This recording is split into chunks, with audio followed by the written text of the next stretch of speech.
चलिए आज व्यवसाय में अपन चलते हैं प्रबंध के स्तर, यानी संस्था को चलाने के लिए प्रबंधकों का जो विभिन्न विभागों में वर्गीकरण किया जाता है उसी को बोलते हैं स्तर। तो यहाँ पे प्रबंध के स्तर को जो है 3 भागों में बांटा गया है। प्रबंध के स्तर को कितने भागों में बांटा गया है? 3 भागों में बांटा गया है। पहला है शीर्ष प्रबंध। शीर्ष प्रबंध का मतलब क्या होता है? वह प्रबंध जो सबसे ऊंची चोटी का होता है, मुख्य प्रबंधक होता है, उसी के अंडर में सारे संस्था में उत्पादन का काम किया जाता है। यह प्रबंधक समस्त नियमों को बनाता है, उस नियम के आधार पर उत्पादन कराता है ना, कर्मचारियों पर नियंत्रण करता है, नियंत्रण करने की विधियों का निर्माण करता है। तो उत्पादन से लेकर विक्रय करने तक जो सारे नियम जिस प्रबंधक के द्वारा बनाए जाते हैं, जिसके आदेशानुसार बनाए जाते हैं, उसी प्रबंधक को ही बोलते हैं अपन शीर्ष प्रबंध। ये उच्च कोटि का होता है, सबसे मुख्य उच्च कोटि मतलब सबसे ऊंची सीखे का होता है, सबसे ऊंची चोटी पर बैठा होता है। इसी आदेश का पालन सभी प्रबंधक करते हैं या सभी अधिकारी करते हैं यहाँ पर। तो उसी प्रबंधक को बोलते हैं अपन कौन सा प्रबंधक? शीर्ष प्रबंधक। तो शीर्ष प्रबंधक यानी जो मुख्य प्रबंधक होता है संस्था का, कंपनी का, जो नियम वगैरह बनाता है, नियम को लागू करता है, उसके हिसाब से वस्तु का निर्माण करवाता है, उसी प्रबंधक को बोलते हैं अपन शीर्ष प्रबंध। शीर्ष प्रबंध इसके अंतर्गत और कौन कौन आते हैं? तो संचालक मंडल के सदस्य कौन आते हैं? संचालक मंडल के सदस्य। जब कंपनी को चलाई जाती है तो कंपनी में संचालक मंडल के सदस्य भी होते हैं। संचालक मंडल के सदस्य में यानी मान लो कंपनी का प्रबंधक है, अंशधारी है और कुछ सदस्य हैं, तो इन सभी को मिलाकर एक सदस्यता बनाई जाती है, उसी को बोलते हैं संचालक मंडल के सदस्य। कंपनी में कोई भी योजना बनाने से पहले संचालक मंडल के सदस्य आपस में विचार विमर्श करते हैं और उसके बाद फिर उस योजना के आधार पर संस्था में काम किया जाता है। कहा जाता है कि संचालक मंडल के संबंध में ध्यान रखना है आपको कि संचालक मंडल की सभा साल में 4 बार बुलाई जाती है। संचालक मंडल की सभा साल में 4 बार बुलाई जाती है। प्रत्येक 3 माह के अंतराल में इस सभा का आयोजन किया जाता है। तो प्रत्येक 3 माह में इस सभा का आयोजन करने का उद्देश्य क्या होता है? तो संचालक मंडल की सभा में समस्त अंशधारी भी शामिल होते हैं, कंपनी के मुख्य सदस्य भी शामिल होते हैं यहाँ पर। तो संचालक मंडल की सभा में ये निर्णय लिया जाता है कि किस अंशधारी ने रकम अभी तक जमा नहीं किया, कहाँ से पैसा लेना बाकी है। तो जिस अंशधारी से पैसा नहीं मिला रहता है तो संचालक मंडल का जो अध्यक्ष होता है उसके आदेश पर उस व्यक्ति को नोटिस भेजा जाता है कि अगर आपने रकम 15 दिन के भीतर जमा नहीं किया तो आपके अंशों का हरण कर लिया जाएगा, जब्त कर लिया जाएगा।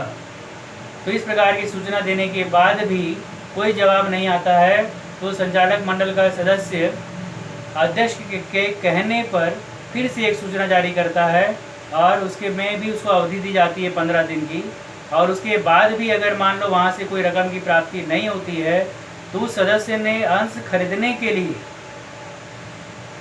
जितनी राशि संस्था में दिया था वो राशि जब्त हो जाएगी और वहाँ पे एक विज्ञापन लगा दिया जाएगा या उसको सूचना दे दी जाएगी कि ये व्यक्ति हमारी संस्था का आज से अंशधारी नहीं है क्योंकि इसने रकम का भुगतान नहीं किया और इस संस्था ने, कंपनी ने इसके अंशों का हरण कर लिया और उस दिन से उसका संबंध कंपनी से किसी प्रकार से भी नहीं रहता। ठीक।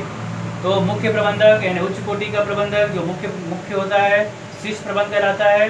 उसी सिरे में आता है हमारा संचालक मंडल यानी संचालक मंडल के सदस्य, जिसमें एक अध्यक्ष होता है और उसके आदेशानुसार ही समस्त कार्य किए जाते हैं। फिर आता है उसी के नीचे चलते हैं प्रबंध संचालक। वो प्रबंधक अपनी मुख्य प्रबंधक या शीर्ष प्रबंधक अपनी संस्था को चलाने के लिए जिस प्रबंधक की नियुक्ति करता है वह कहलाता है प्रबंध संचालक। और ये प्रबंध संचालक इस संस्था को मुख्य प्रबंधक से आदेश मिलने के बाद संचालित करता है, उसके आदेशानुसार ही काम करता है। ठीक। और एक होता है यहीं पर प्रबंध संचालक और मुख्य प्रबंधक।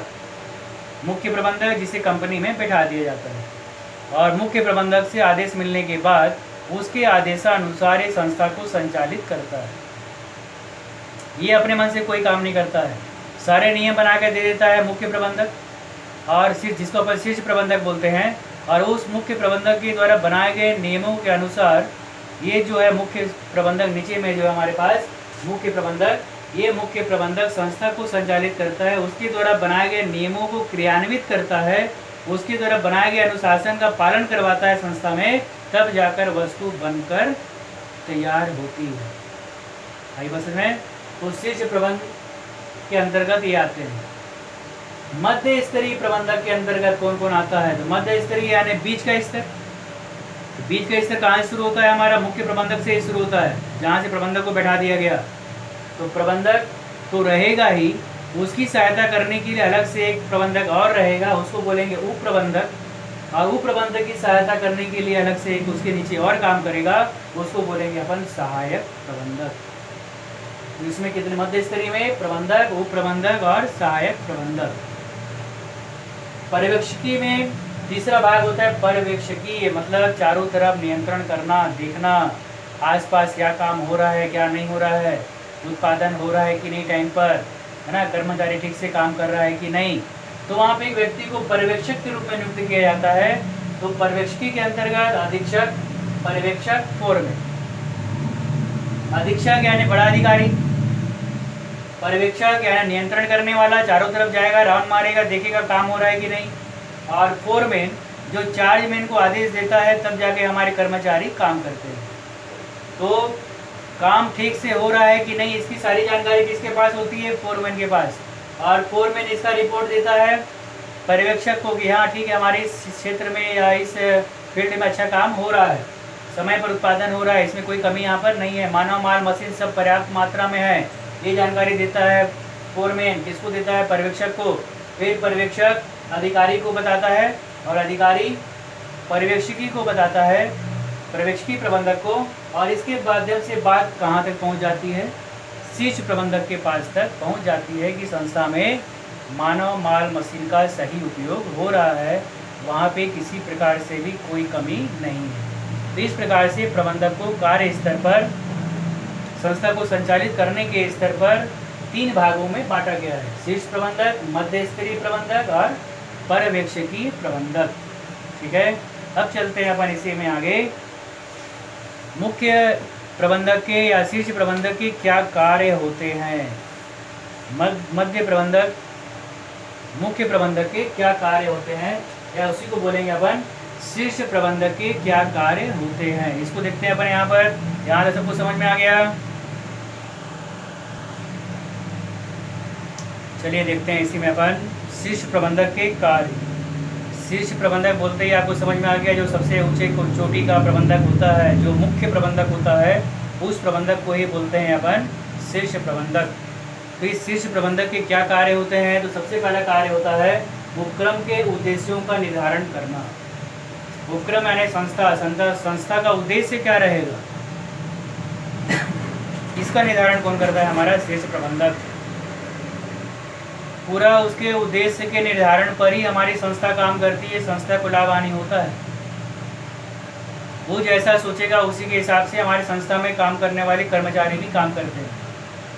इसलिए कहा गया वो पहले उद्देश्य का निर्धारण करता है। तो उसका संस्था का मुख्य प्रबंधक का उद्देश्य होता है कम से कम लागत पर अधिक से अधिक उत्पादन, कम से कम लागत पर अधिक से अधिक उत्पादन और अच्छी किस्म का उत्पादन, ये उद्देश्य बनाता है वो। क्योंकि हम जैसा उद्देश्य लेकर चलेंगे वैसे ही हमको वहाँ पर उत्पादन मिलेगा।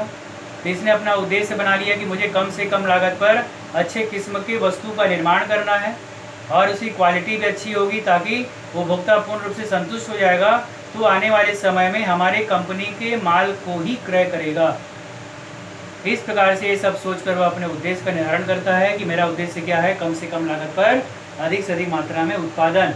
और उद्देश्य का निर्धारण करने के बाद उस उद्देश्य को अपने तक सीमित नहीं रखता है, वहाँ पे जितने अधिकारी को नियुक्त किया है सबको इससे अवगत करा देता है कि मैं सबको बता देता हूँ कि हमारा एक ही उद्देश्य है, कम से कम लागत पर अच्छी वस्तु का निर्माण, और इसी को ध्यान में रखकर आपको वस्तु का निर्माण करवाना है। और इस प्रकार से जिम्मेदारी सौंप देता है अपने नीचे काम करने वाले अधिकारियों को। तो इसका पहला कार्य क्या होता है यहाँ पर? उद्देश्य का निर्धारण। बिना उद्देश्य के निर्धारण के किसी प्रकार से भी हमको सफलता की प्राप्ति नहीं हो सकती। ठीक, तो पहला उद्देश्य कौन बनाता है यहाँ पे? मुख्य प्रबंधक। तो मुख्य प्रबंधक का पहला काम उद्देश्यों का निर्धारण करना। फिर दूसरा काम होता है मुख्य अधिकारी या अधिशासी का चयन करना। मुख्य अधिकारी कौन होगा? मेरे बाद मुख्य अधिकारी कौन होगा? जो यहाँ पे फील्ड में होने वाले कामों पर निगरानी करेगा, देखेगा कि सब काम ठीक से हो रहा है कि नहीं, लागत ठीक आ रही है कि नहीं, कम से कम लागत आ रहा है कि नहीं, सामग्री का नुकसान तो नहीं हो रहा है, कर्मचारी का मनोबल बढ़ा है कि नहीं। ये सब देखने का काम जिसके जिम्मे सौंपा जाता है उसको बोलते हैं मुख्य अधिकारी। तो इस मुख्य अधिकारी के पद पर कौन व्यक्ति काम करेगा, इसका चयन भी कौन करता है? हमारा मुख्य प्रबंधक। आई बस में। फिर इसके बाद आता है यहाँ पर योजना एवं परिणामों की समीक्षा करना। योजना बनाया मुख्य प्रबंधक ने कि हमको जो है इस योजना से, इस नियम से काम करना है, योग्य व्यक्ति को कार्य सौंप देना है और देखते जो है हमारी लागत कैसी होगी, कम से कम। अब योग्य व्यक्ति को काम सौंप दिया, वस्तु बनकर तैयार हो गई। मान लीजिए उदाहरण के लिए उसने 1 लाख रुपए 10 लाख रुपए लगाया, 10 लाख से उत्पादन बढ़कर हमारा 15 लाख हो गया। 10 लाख का उत्पादन किए, मार्केट में बेचे, तो हमको जो है वहाँ से आमदनी कितनी होगी? 5 लाख, और तो कुल पूंजी कितनी होगी? प्राप्त होगी 15 लाख। अब यहाँ पर दूसरे वर्ष फिर उसने कर्मचारियों को काम सौंपा और फिर वहाँ 10 लाख रुपए से उत्पादन शुरू किया गया, 10 लाख लगाया गया, और जब उस 10 लाख रुपए को लगाया गया तो उत्पादन होने के बाद, बेचने के बाद माल को हमको 12 लाख रुपए की प्राप्ति हुई। पिछले साल 15 लाख यानी 5 लाख का प्रॉफिट हुआ, इस साल 12 लाख यानी 2 लाख का प्रॉफिट हुआ। अब यहाँ पे समीक्षा करेगा, तुलना करेगा कि नियम तो वही है, कर्मचारी भी वही है, आदेश मैं ही दे रहा हूँ, लेकिन फिर भी उत्पादन में कमी आई तो क्यों आई? ये समीक्षा करेगा। समीक्षा करने के बाद उसका वहाँ पे दूर करने का उपाय, पहले तो जानकारी लेगा कारण कहाँ पे है, गलती कहाँ पर है। अब मान लो वहाँ पे जब उसने जानकारी लिया तो मालूम चला कि इस बार जो है मशीन बीच बीच में बहुत ख़राब हुआ, उसके मेंटेनेंस में पैसा लग गया और जिसके कारण हमारी लागत बढ़ गई और जो उत्पादन मिलना चाहिए था और अधिक एक दिन में, उसका उत्पादन वहाँ पर नहीं हुआ। तो दोषों की जानकारी मिलते ही तुरंत उस दोषों को दूर करेगा, उस मशीन को ही परिवर्तन कर देगा, उसके स्थान पर नई मशीन लगा देगा, ताकि आने वाले समय में हमको इस प्रकार से कोई परेशानी का सामना ना करना पड़े। इसी को बोलते हैं अपन योजना बनाने के बाद परिणामों की समीक्षा करना। परिणामों की समीक्षा कौन करता है? मुख्य प्रबंधक। जैसे आप लोग अपने परिणामों की समीक्षा करते हो, परीक्षा होता है यहाँ पे, मासिक जांच परीक्षा होता है, उसमें अगर आपने मेहनत किया है और पहले टेस्ट में अधिक नंबर आ गया और फिर दूसरा टेस्ट हुआ उसमें नंबर कम आ गए, तो तुलना करते हो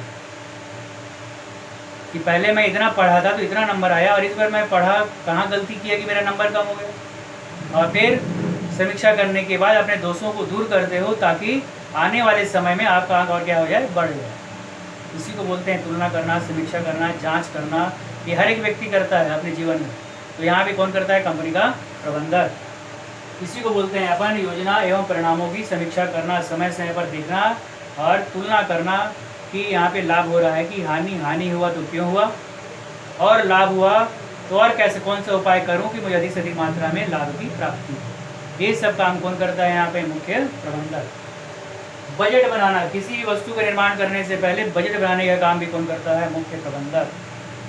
कच्ची सामग्री खरीदूंगा तो कितना पैसा लगेगा, कर्मचारियों को यहाँ पे 10 कर्मचारी रखा हूँ तो 10 कर्मचारी देने के लिए कितना पैसा लगेगा, 10 कर्मचारी को वेतन देने के लिए कितना पैसा लगेगा, 10 मशीन लगाया हूँ तो 10 मशीन लगाऊंगा या और 1-2 मशीन लगाऊंगा तो उसके पीछे कितना पैसा लगेगा, मशीन को मेंटेनेंस करने में कितना पैसा लगेगा। एक अनुमानित बजट बनाता है। बजट बनाने के बाद उस पैसे की व्यवस्था करता है। अगर मान लो बैंक से ज़रूरत पड़ेगा तो बैंक से ऋण लेता है, और अगर लगता है कि नहीं अंशों के विक्रय से ही रकम आ जाएगी तो अपनी कंपनी के अंशों का विक्रय कर देता है, और इस प्रकार से उसको पैसे की प्राप्ति हो जाती है और तब जाकर वो अपने उत्पादन का कार्य प्रारंभ करता है। तो ये बजट बनाने का काम भी कौन करता है? हमारा मुख्य या शीर्ष प्रबंधक। व्यवसाय में स्थायित्व प्रदान करना, व्यवसाय लंबे समय तक चले, इसके लिए भी योजना बनाता है कौन? कंपनी का प्रबंधक। कोई व्यवसाय लंबे समय तक कब चलेगा? जब वो अपने उद्देश्य को ध्यान में रखकर काम करेगा, अच्छी वस्तु का निर्माण करेगा, उसका मूल्य कम से कम रहेगा, घटिया किस्म का माल नहीं होगा, तो ग्राहक हमेशा उस कंपनी के वस्तु का ही क्रय करता है। तो अगर लंबे समय तक स्थायित्व प्रदान करना है तो हमेशा इस नियम का पालन करवाते हुए उत्पादन करवाता है। कौन? कंपनी का प्रबंधक। क्या नियम? कम से कम लागत पर अच्छा अधिक से अधिक उत्पादन, अच्छी किस्म का उत्पादन, ताकि ग्राहक हमारा पूर्ण रूप से क्या रहे? संतुष्ट रहे। और ग्राहक संतुष्ट रहेगा तो आपका माल बनता रहेगा, मार्केट में बिकता रहेगा। तो इसी उद्देश्य को ध्यान में रखकर काम करता है कौन? हमारा कंपनी का प्रबंधक। लेकिन अगर मान लो सोचता है कि एक बार में ही मैं पूरा लाभ कमा लूँ, तो बढ़ा चढ़ाकर उसने विज्ञापन दिखा दिया, घटिया किस्म का माल बना लिया और उसे मार्केट में दुकानदारों को ले जाकर दे दिया कि बहुत अच्छा माल है ऐसा, और दुकानदार खरीद लिया, थोक व्यापारी, और उसने जब वहाँ पे उपभोक्ताओं के बीच में विक्रय किया तो उपभोक्ता उससे संतुष्ट नहीं हुए। एक बार तो इसने लाभ कमा लिया, लेकिन आने वाले समय में कोई भी उपभोक्ता उस कंपनी के माल का क्रय नहीं करेगा और वो कंपनी धीरे धीरे बंद हो जाएगी। इसलिए स्थायित्व प्रदान करने के लिए हमको अच्छी किस्म के माल का निर्माण हमेशा करना है। हमारा ध्यान में केवल एक ही बात होना चाहिए, उपभोक्ता पूर्ण रूप से संतुष्ट रहे, कर्मचारी पूर्ण रूप से संतुष्ट रहे, तभी हमारा व्यापार स्थायित्व रहेगा और निरंतर गति से चलता रहेगा। नहीं तो एक समय ऐसा आएगा कि हमारा व्यवसाय पूर्ण रूप से बंद हो जाएगा। आई बस में ये काम करता है, कौन करता है? हमारा शीर्ष प्रबंधक। और इसके बाद आय का वितरण करना। जब कंपनी को आय होता है, लाभ होता है, तो उस लाभ को अपने अकाउंट में अकेले जमा नहीं करता। उस आय में सबसे पहले वो जो है जहाँ जहाँ से माल खरीदा है उनका भुगतान करेगा, अपने कर्मचारियों के वेतन का भुगतान करेगा, सबका लेन देन करने के बाद जो बचेगा वो अपने अकाउंट में रखता है, जो संस्था के खाते में जमा रहता है। ये काम करवाता है कौन? हमारा मुख्य प्रबंधक। तो इस प्रकार से आय वितरण करने का काम भी कौन किया? यहाँ पे हमारा मुख्य प्रबंधक। तो ये है हमारे शीर्ष प्रबंधक के कार्य, इस बात को ध्यान रखेंगे। फिर आपको बताते हैं इसे आगे